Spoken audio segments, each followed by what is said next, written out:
Cádiz beat Barcelona 2-1 down in southern Spain in December. Then Barca went on a tear and won away match after away match. Since then, Barca have recorded 10 wins and 2 draws in the league, collecting 32 out of the possible 36 points.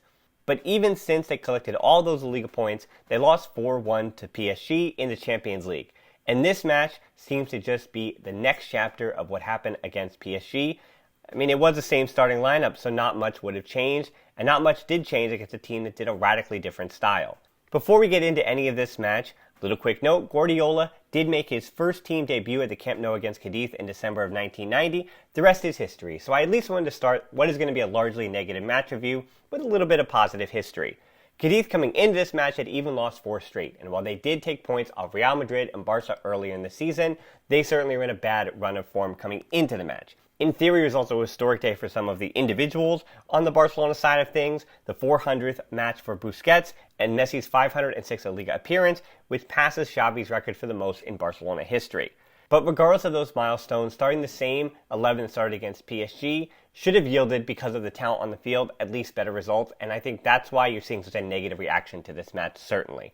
Let's get into some of the highlights, and then I'll give you the big idea of the negativity at the end. Looking back to that match in December, Dest and Dembélé were two of the better players on the field, and Espino, at least in the first 15 minutes, was still no match for the two today, but Cádiz did change their defense to figure out that Barcelona were having success down that right side.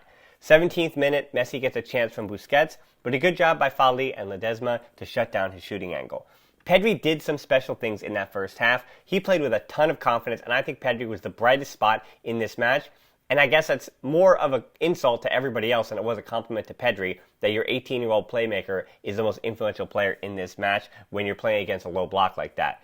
He almost gave Messi a team golazo with a backheel pass in the first few minutes that had an incredible ball in the right wing as he was getting clobbered that led to Griezmann skying one over. More on him later.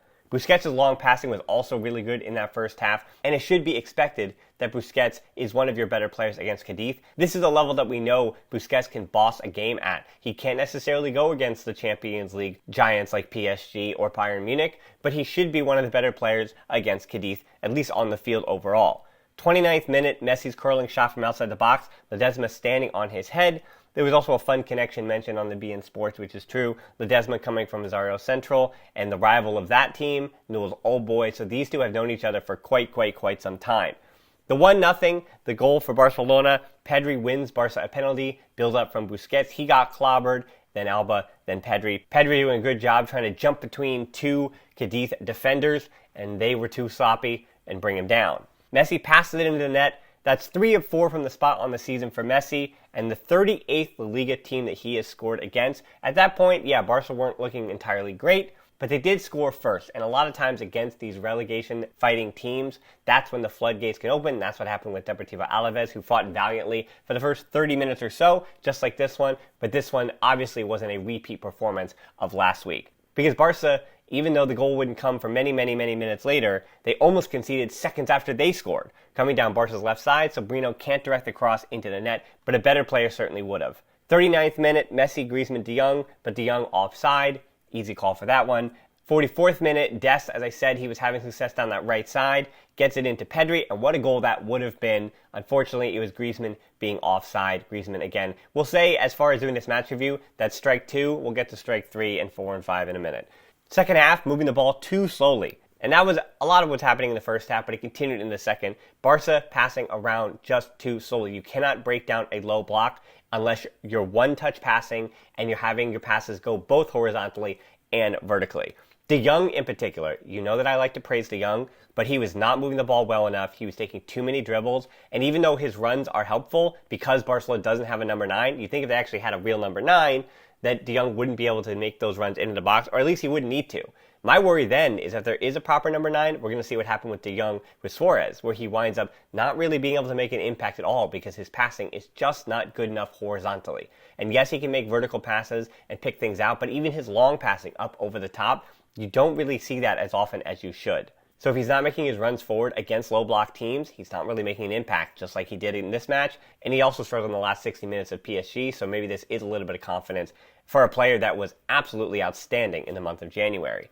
60th minute, Busquets to Messi again, De Jong and Griezmann around the box. Ledesma gets himself in the way once more. 64th minute, Koeman trying to change things up, but I would argue not really changing things up too much. Braithwaite and Pjanic basically just doing imitations of Griezmann and Busquets, except Pjanic doesn't have the passing of Busquets, and Braithwaite, to say that Griezmann isn't clinical, Braithwaite doesn't really put the ball in the back of the net as much as you'd think him as a number 9 can attract some of the attention off of those center backs. I understood the idea, but Cádiz stayed on their laurels and they weren't really bothered by it.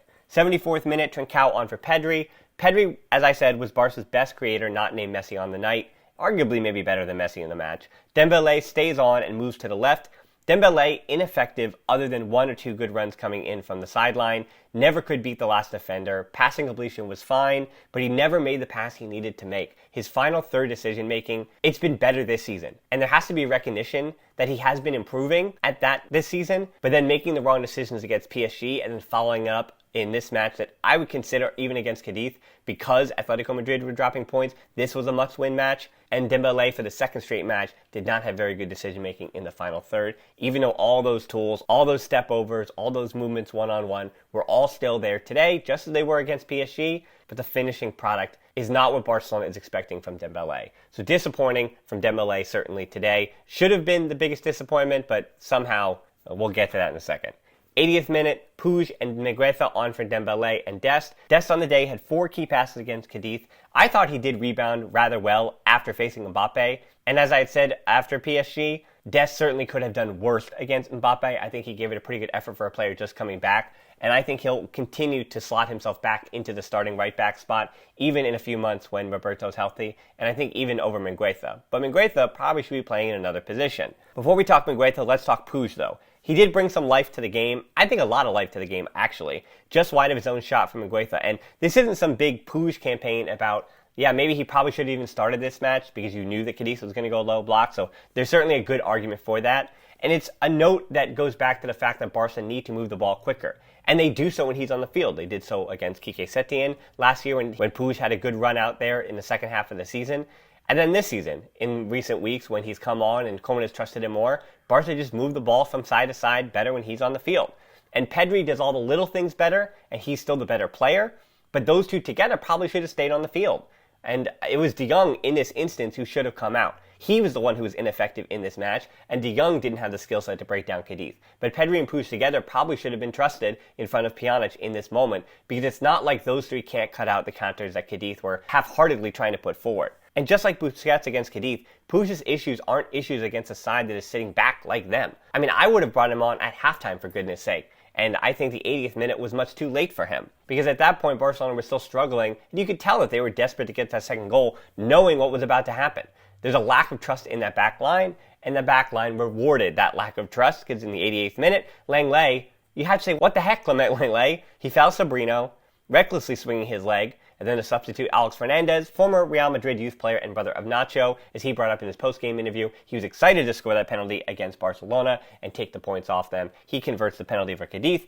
We talk about the frustration of the aging Piqué and Busquets, and I think that's been the main topic after PSG, and I question how you replace those two talents. But Lenglet, I see a lot of players that could do that same job around the world at a cheap price. You can argue about Eric Garcia, and I know Ronald Araujo is injured. I even looked down at the Barcelona B team that I'm going to watch in a few moments. And there are so many players that could do what Lenglet does.